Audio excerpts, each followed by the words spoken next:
Hi, welcome to No Holding Back with me, Susan Estrich, the podcast where I bring you the biggest names from the worlds of media, politics, and law. We dive into the unfiltered, unapologetic, and insightful conversations. I speak my mind and I encourage my guests to do the same. No topic is off limits, and we dive into the issues that shape our world.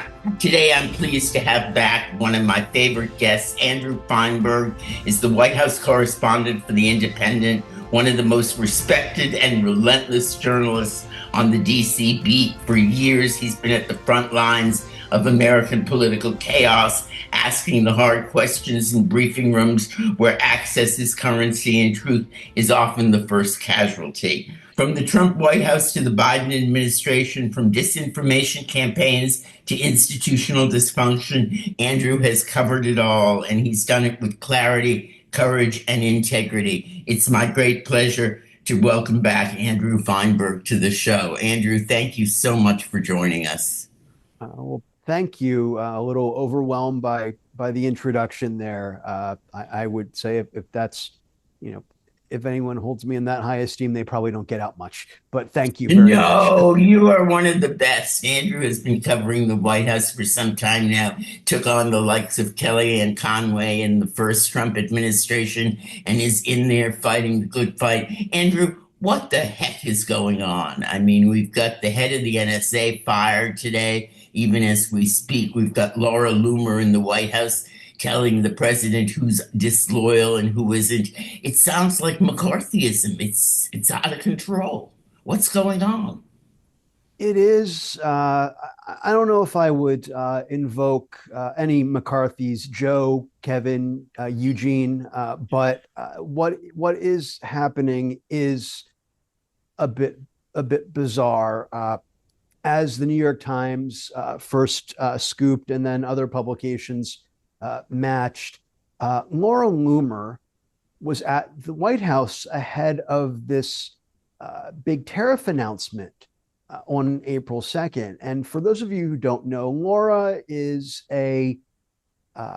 let's say, very passionate fan of Donald Trump, who has wormed her way into his orbit. She's a self-styled investigative journalist, and she really came to public attention during his first term when she started this practice of accosting prominent Democrats and shouting at them and recording it, and then posting their often flummoxed reactions when this person began shouting at them and holding up a cell phone in their faces. And she called it loomering them, or other people started calling it loomering, and she picked it up. And she has been a pretty constant presence on the fringes of Trump world, but there are times when she's gotten closer to the inner circle, and this is one of them. And she went into this scheduled Oval Office meeting with the White House Chief of Staff, the National Security Advisor, the Communications Director, and some others. And she basically made the case that a whole bunch of core national security staff and officials needed to be fired because, in her estimation, they're not loyal enough to the president. What does that mean? I mean, I don't understand. These are people who work in the national security area and have done so for a long time. What does she mean by not loyal enough? That's a good question. Often it has to do with who hired them, who recommended them. In the case of the NSA director, Laura's problem with the director of the National Security Agency, who is also, by the way, a general who was simultaneously serving as the head of the U.S. Cyber Command. It's now been relieved from both of those posts. Laura's problem was, one, the person was appointed to the job during the Biden administration, making her a dreaded, or him a dreaded holdover, in her words, even though these positions, by their very nature, are often held by holdovers because the term stretched from one administration to the next, and also because this person was put into the position at the recommendation of Mark Milley, who is persona non grata in Trump world. But it sometimes is even flimsier than that. In the case of the principal deputy national security advisor, a guy named Alex Wong, he's a Harvard-educated lawyer, respected foreign policy expert, has worked in the national security space for quite some time, was national security advisor to, I believe, Tom Cotton, and is a Republican's Republican, worked on the Mitt Romney presidential campaign, did work in the first Trump administration.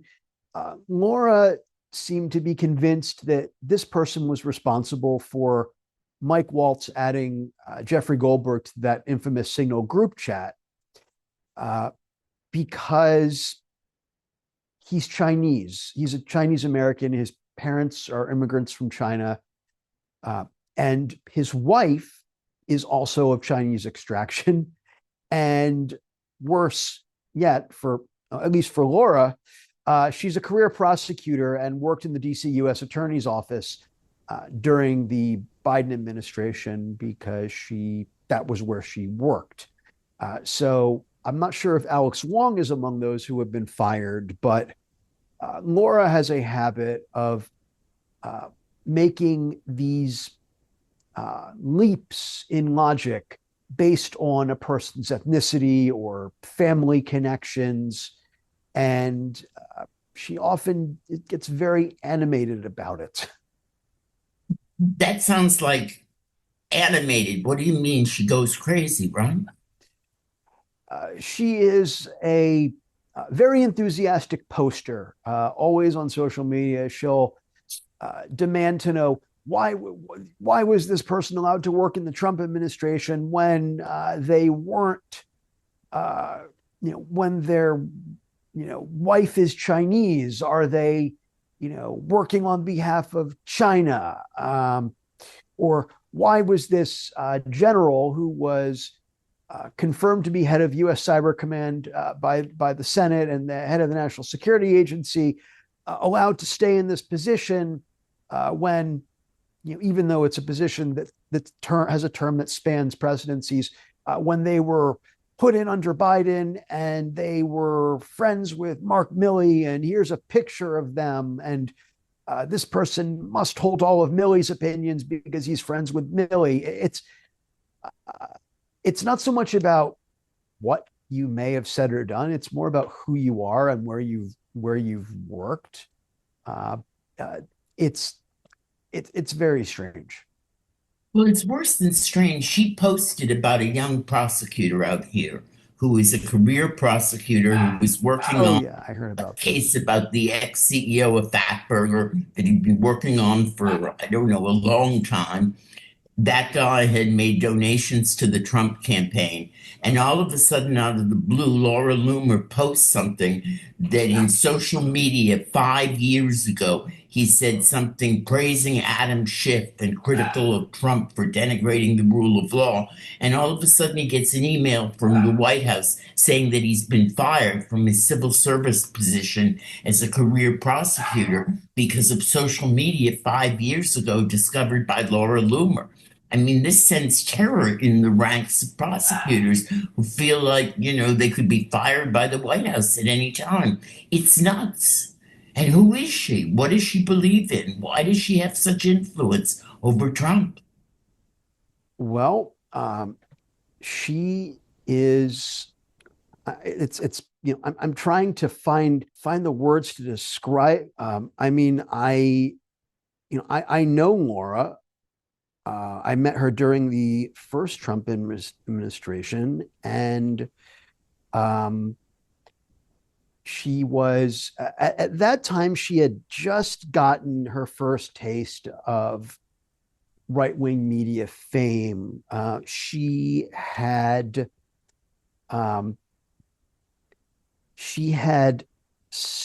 been one of a couple of people who had disrupted a performance of Julius Caesar during Shakespeare in the Park in New York. Um, the Shakespeare in the Why? Park, because the production, as often happens with Julius Caesar, was updated so that the character of Caesar was played by a figure who was more or less meant to look like Donald Trump, had a wife who spoke with a Slavic accent, and um, as as Laura and this other, who else the other person? The other person was Jack Posobiec, uh, who's Mhm. now a big right wing podcaster. So Laura and Jack rushed the stage and started screaming about how this is violence against Donald Trump, and you're normalizing violence against Trump. This is horrible. And of course, they were both arrested for disorderly conduct, I believe, and I think the charges were later dropped. But that's how Laura first burst onto the right wing scene, really, and she uh, she really has a thing for Muslims. She's called herself a proud Islamophobe. She's been banned from Uber, Lyft, DoorDash, I think PayPal, other services because of anti-Muslim rants she's gone on, mostly on social media. She was banned from Twitter before Elon bought it and reinstated her. I think she's still banned from Facebook, YouTube, a couple other platforms. Uh, but she really, her passion is Donald Trump, and Donald Trump likes people who like him. And so she has found her way into his orbit. She has flown on his private plane before at his invitation. She once went to a 9/11 commemoration event with him Right. after she suggested that 9/11 had been an inside job, which fact check it wasn't. It was Al Qaeda, but uh, she's someone whose beliefs are often quite fringe, but she represents uh, a strain of Trumpism that is very paranoid and very into finding subversive elements within.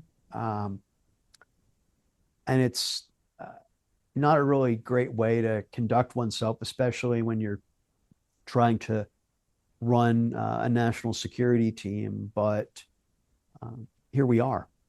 We are, but what are normal, do I call them normal? What do mainstream Republicans think of the fact that here is this woman with outsized influence on the President of the United States, who is a hater and a racist and just fairly despicable? The normal Republicans I talk to about this are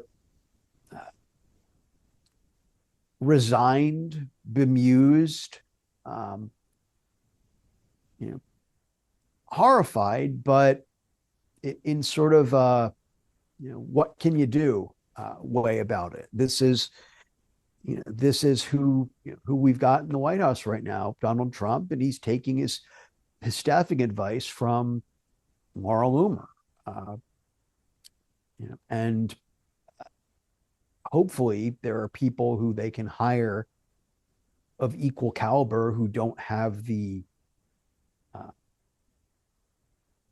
I guess audit trail that she or someone like her could use to make them look like they're disloyal to the Trump administration, disloyal to the president, and while still maintaining some competence at the NSC. But uh, there's another person who Laura has been posting about. I don't know if he was fired or not, but his name's Ivan Kanapathy, I think. and he's I think the senior director for Asia.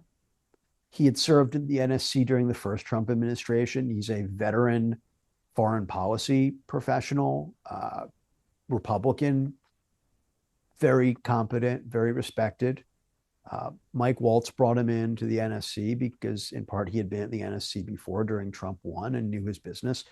And his sin, according to Loomer, was taking a job at Beacon Global Strategies. Now, Beacon Global Strategies is a international advisory strategy, public affairs, kind of a lobby shop, but not exactly, not always. And they hire a lot of former national security types. And what made this person so objectionable was that he worked for Beacon, and Beacon is where a couple of the former intel officials who signed that letter suggesting that the New York Post's Hunter Biden laptop story in October 2020 looked like it might have been part of a Russian disinformation campaign. And so Laura's problem with this guy is that he worked at the same firm and didn't denounce them. Well, the two people she was talking about were John Brennan and Michael Morell, two former CIA directors. Actually, no, not. I'm sorry, not John Brennan. Mike Morell and Leon Panetta. I'm sorry, Leon Panetta, Leon.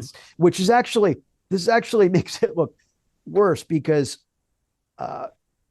Leon Panetta, in addition to running the CIA, had been Secretary of Defense Right. and a White House Chief of Staff, I might Right. add. So this guy was a big get for Beacon, and Ivan, for better or worse, was lower down the food chain. But Laura's problem is that this person didn't, one, accepted the job working there, and two, didn't denounce these two people who were, I guess, his bosses. I mean, the hell, how is he supposed to do?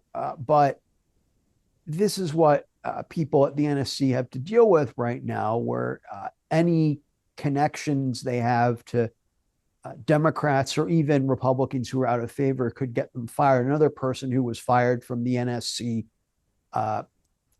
yesterday is a guy named David Feith. You may recognize that last name. David, who actually grew up down the street from me in Maryland in the 1990s, is a guy who worked at the State Department during Trump 1. He's been a writer, I think an editorial writer for the Wall Street Journal, conservative opinion page.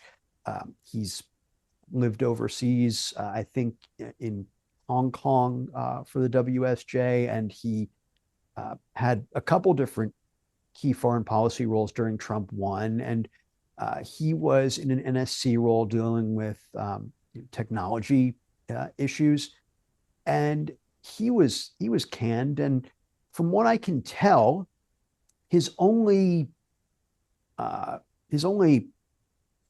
sin in the eyes of President Loomer is being the son of Douglas Feith, who was the Undersecretary Defense for Policy during the George W. Bush administration and was one of the architects of the Iraq War. So I guess this makes David by association a dreaded neocon, and neocons are bad. Don't get me wrong. His father, Doug Feith, was definitely a neoconservative, but I don't think you don't usually impute people's parents' political beliefs to them. We don't have Sippenhaft in this country, or now maybe we do. That's German for blood guilt, by the way. Blood guilt. I mean, this is, Andrew, as I sit and listen to this, I just shake my head. This is craziness. I mean, this is not what it was like when Reagan was president. You're too young to remember that. This is not what it was like when the first George Bush was president. And actually, I was thinking he appointed Kitty Dukakis to an important job after beating her husband in the campaign. And that was considered, the kind of bipartisan decency and integrity that we held dear at a certain point in time. This Well, is he like didn't want nothing the I've family to seen. starve. Yeah. I mean, I've never seen such a purge like this based on crazy right wing social media. I just don't get it. And yet he gets away with it and nobody does anything. Well, the reason you're seeing it is because there is a sense, starting with the president and on down in his orbit, that he was not well served by people in his first administration who were traditional Republicans, who were uh, respected by traditional Republicans and by Democrats, people who got uh, bipartisan accolades. Who Uh, knew what to do. I mean, who were qualified for the jobs they some were appointed to. I mean, some of it, yeah, was I mean they were qualified, but they were more or less traditional, and there is a feeling that Trump was thwarted by people like that, and that's how you end up with the Cash Patels and the Matt Gateses, even though Matt Gates didn't ever get to a confirmation stage. You get the Pam Bondis and the people who are not qualified by traditional means, but they are people who are perceived as loyal soldiers. They're people who were in the trenches with Trump during the period when he was a brief period, frankly, when he was a political outcast after the January 6th riot. And uh, the idea here in purging the administration of Biden holdovers, if you want to call people that, who are in jobs that are not supposed to change when the president changes, of purging people who are linked to Democrats or establishment figures. The idea is to find, is to purify the administration of anyone who's ever said anything negative about Donald Trump or might have foreign policy or national security instincts that go beyond whatever the president's beliefs might be at the time. And you see that right now with the tariff issues, because the Secretary of the Treasury right now is Scott Bessent. This is a guy who worked for the dreaded George Soros Right. pretty closely for quite some time. Uh, Taught economics, I think, at Yale. Very, very wealthy Wall Street guy uh, got who got where he is by understanding how economics works. And he would the Treasury Secretary normally be the person who is giving the president the most advice on the economy. Uh, but right now, the person in Trump's ear is Howard Lutnick. Howard Lutnick is also a Wall Street guy, but he's not a Yale teaching, George Soros assisting worldly blue blood. He's the guy who's probably best known for being the CEO of Cantor Fitzgerald when most of Cantor Fitzgerald's people were killed in the World Trade Center uh, Mhm. attack. They had their office on a high floor. The building collapsed. Everyone in the office died, and Howard Lutnick uh, was the president, CEO. I forget the title of Cantor Fitzgerald, he was late to the office because I think he was dropping his kid off at school or something, and he did not die. And he became known for guaranteeing the salaries of everyone who had died, to make sure that their families were taken care of for uh, quite some time. And he got a lot of good press out of that, and he did rebuild the firm, and it's still going. But he came out as a very combative supporter of Trump this time around, donated a lot of money, helped raise a lot of money, and in return, Trump has made him Secretary of Commerce. He wanted to be Treasury Secretary, Right. but during the transition, it was felt that uh, that this guy was a bit too uh, willing to go nuts with tariffs, and that he shouldn't be given the more important post in charge of the United States Treasury. Now, that hasn't mattered because Trump's not listening to Scott Bessent. Trump's listening to Howard Lutnick. And Howard Lutnick's telling him whatever he wants to hear on tariffs, even though Howard Lutnick, as the guy who used to run Cantor Fitzgerald, sure as shit knows that tariffs are taxes and not tribute paid by foreign countries for the purpose, of letting foreign goods into American markets. The tariffs strike me as, well, they strike me as insane. I mean, you've got tariffs on islands with penguins, and you've got the president so determined to put tariffs on Look, every. Susan, those penguins have been freeloading off of America for decades. Americans have been watching movies with penguins and consuming penguin themed merchandise for years, off of the penguins' innate cuteness, and they've been ripping us off. They should be paying us, apparently, these freeloading ungrateful How penguins. I don't. sloppy can you be, Andrew? I mean, how is staff? I mean, clearly his staff said when he says jump, they say how high, because there's something very sloppy about the way he did these tariffs, and Oh, the idea that at the last minute he's adding more countries and adding more tariffs, and the whole thing doesn't make a lot of sense. How did they justify it? well, it actually does make sense if you remember that Donald Trump uh, came onto the scene as a public figure in the late 70s, early 1980s. And the heyday of Trump as a businessman, as a builder, was the 1980s, 1990s. And you remember during that time, everyone was freaking out about Japan.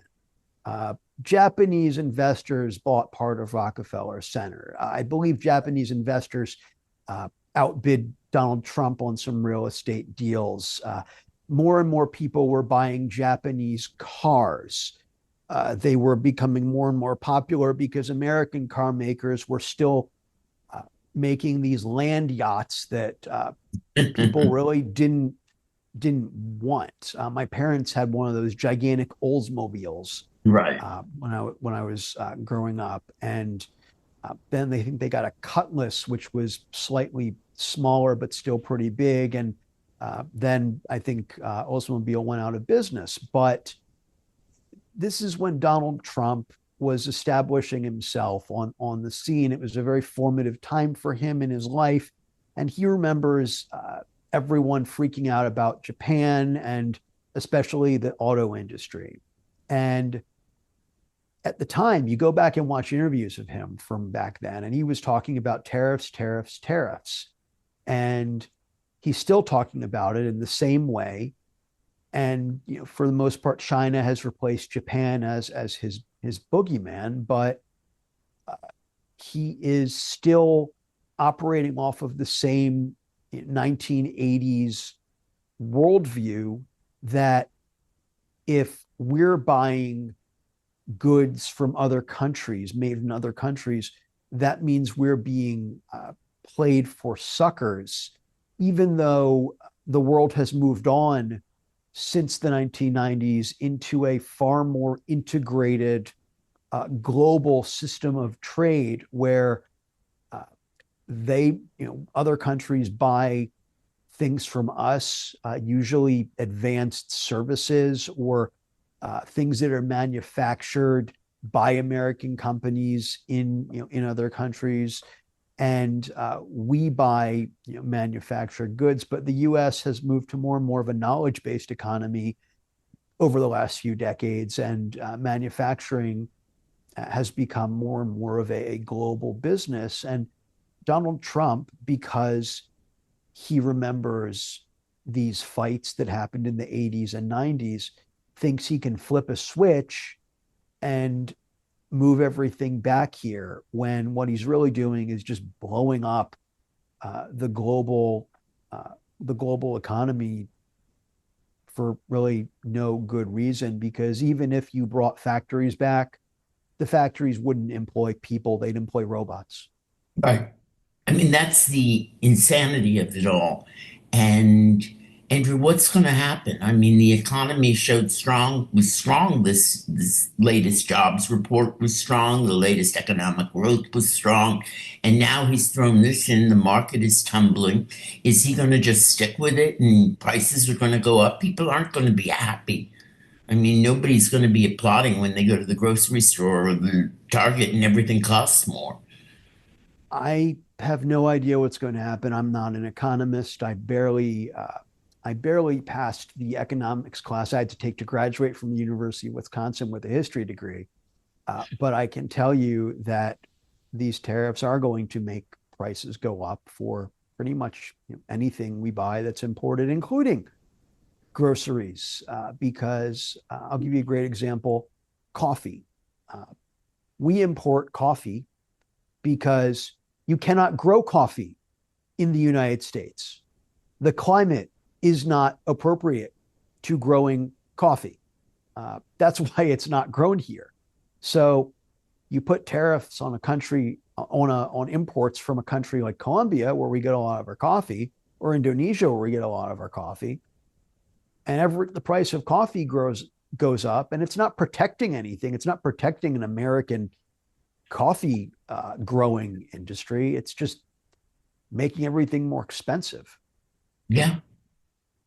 What about the Democrats, Andrew? I mean, Cory Booker took the floor. What about them? What are they doing? How are they fighting? There's enormous frustration out here in the country that the Democrats aren't doing anything and they aren't fighting them and they aren't being effective. What's going on inside Washington? Well, I hear that a lot. The Democrats aren't fighting, and my kind of flippant response when I hear that is, uh, what do you call fighting?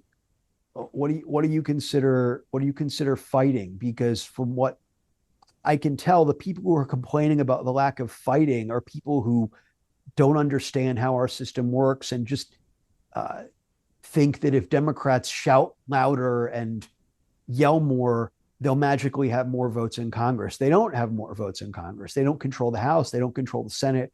They don't control the White House. So there's only so much they can do to stop anything that the president is doing. The time to fight would have been last year, when all of these people were protesting the Biden administration's foreign policy, and threatening to sit out the election because they didn't like what the Israeli government was doing. Well, now they're complaining about how Democrats aren't fighting to stop Trump from dismantling USAID, or enabling the Israeli government even more. And my response to that is, well, what the fuck do you think was going to happen?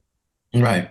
You lose the House, you lose the Senate, you lose the White House, you have no power. The only thing remaining is the filibuster. Democrats can block a lot of things in the Senate, but not everything, especially not tax related stuff that they can get through with 50 votes on reconciliation. And so I find this idea that Democrats need to fight more, quite delusional and quite insane, because there's nothing to fight. There's no fight. There's an election in 2026, and there'll be elections between now and then.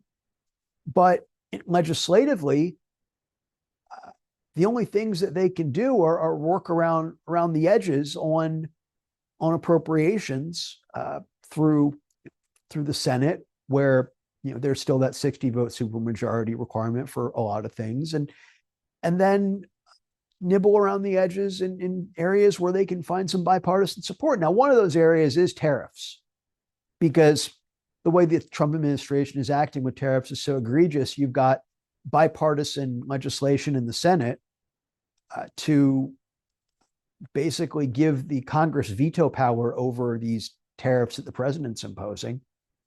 You've got another piece of legislation seeking to terminate the Canada tariffs under the National Emergencies Act. That passed the Senate recently, although it's unclear whether it'll ever see the light of day in the House. And it's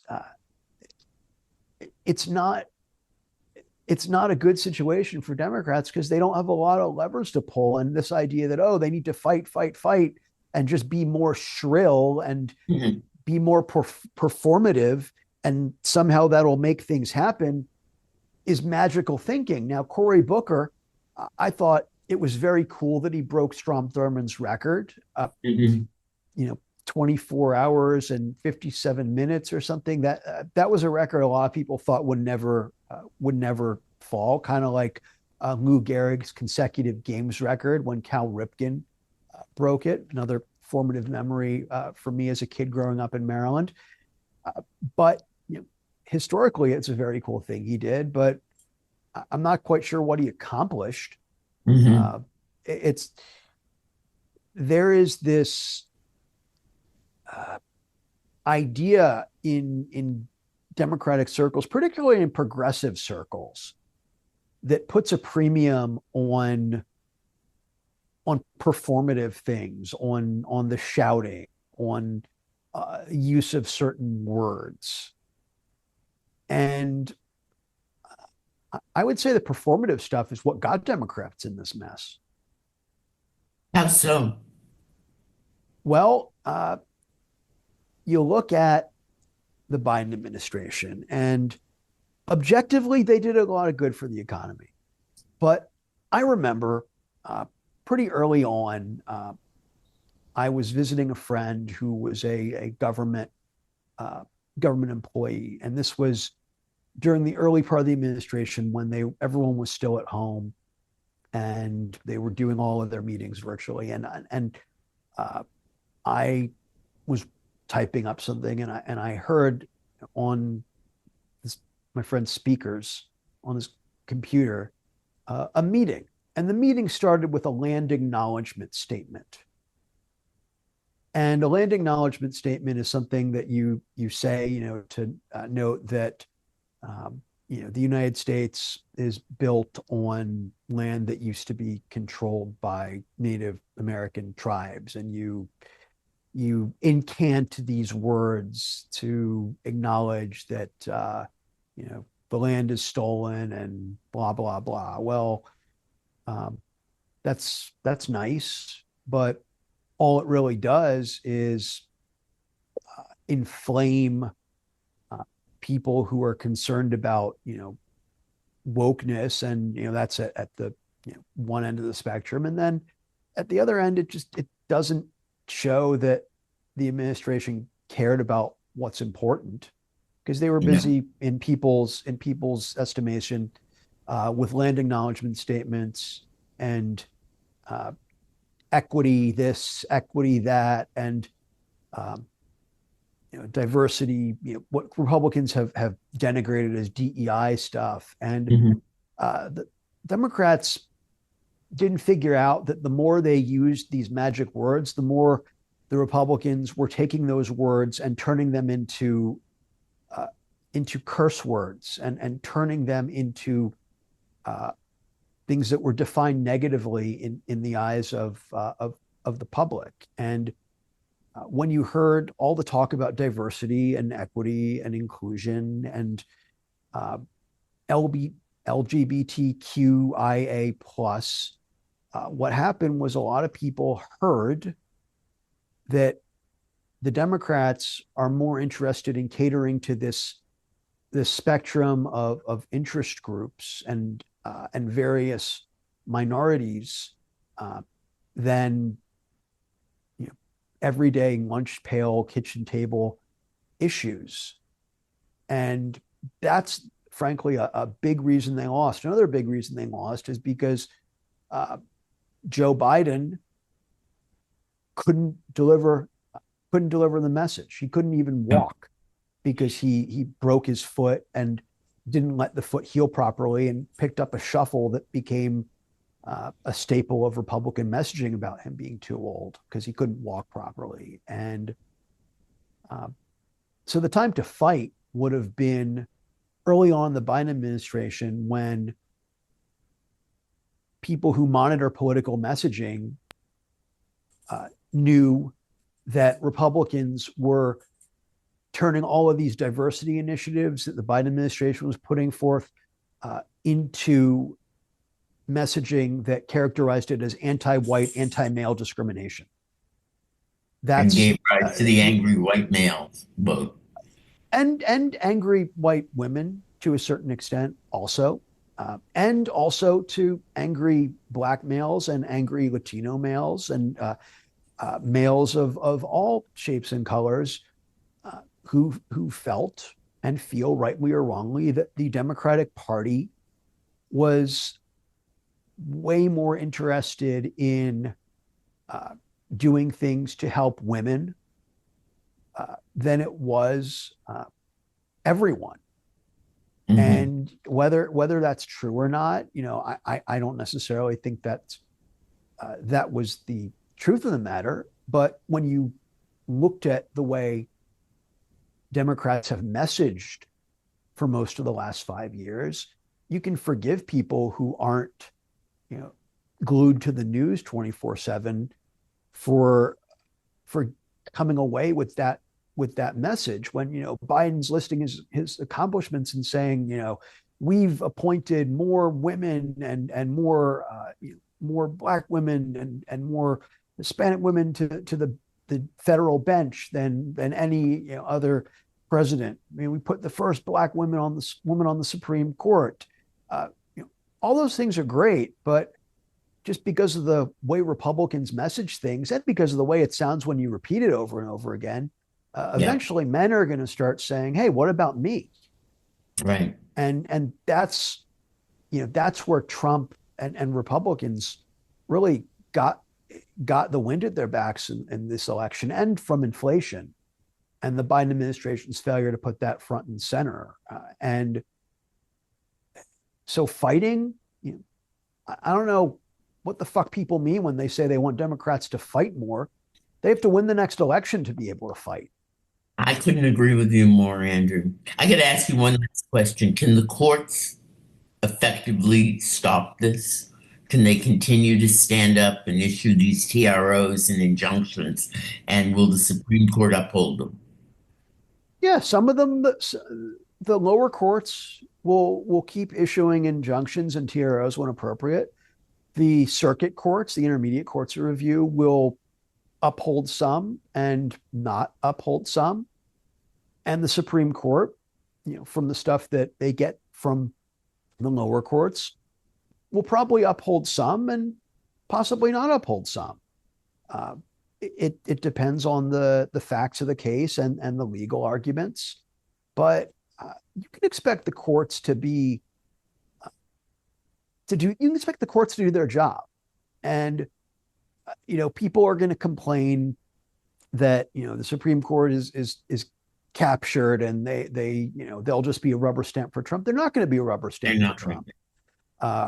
They have many of the justices on the court, especially those appointed by Republicans, have an expansive view of presidential power, but they can also read, and they're also textualists and originalists, and there is there's not going to be a desire to rubber stamp everything that the president is doing. So I expect the courts to be a mixed bag. Some of the stuff, when the arguments are good and the people challenging these actions have the facts on their side, they're going to win. In cases where it might be a jump ball, they might win some, they might lose some. But there's not going to be any rubber stamping of anything, because that's not how our system works. And when you listen to Trump, he says, I always follow the court orders, and he's made a life out of pushing things to the limit and then obeying the court orders. And I don't think that's going to change. You've been listening to No Holding Back with me, Susan Estrich. I want to thank Andrew Feinberg, who is a wonderful guest and a real treasure in terms of his reporting for The Independent and his writing and his journalism. If you enjoyed the show, make sure to subscribe so you never miss an episode. You can listen to us on Apple Podcasts, Spotify, or wherever you get your podcasts. You can also watch every episode over our YouTube channel. Please leave a rating and review on your chosen platform. It really helps us reach more listeners. You can follow us on X at No Holding Back FM. And for my weekly column, you can visit the creators.com website, which is my syndicate. Thank you so much for listening, and I'll see you next time on No Holding Back.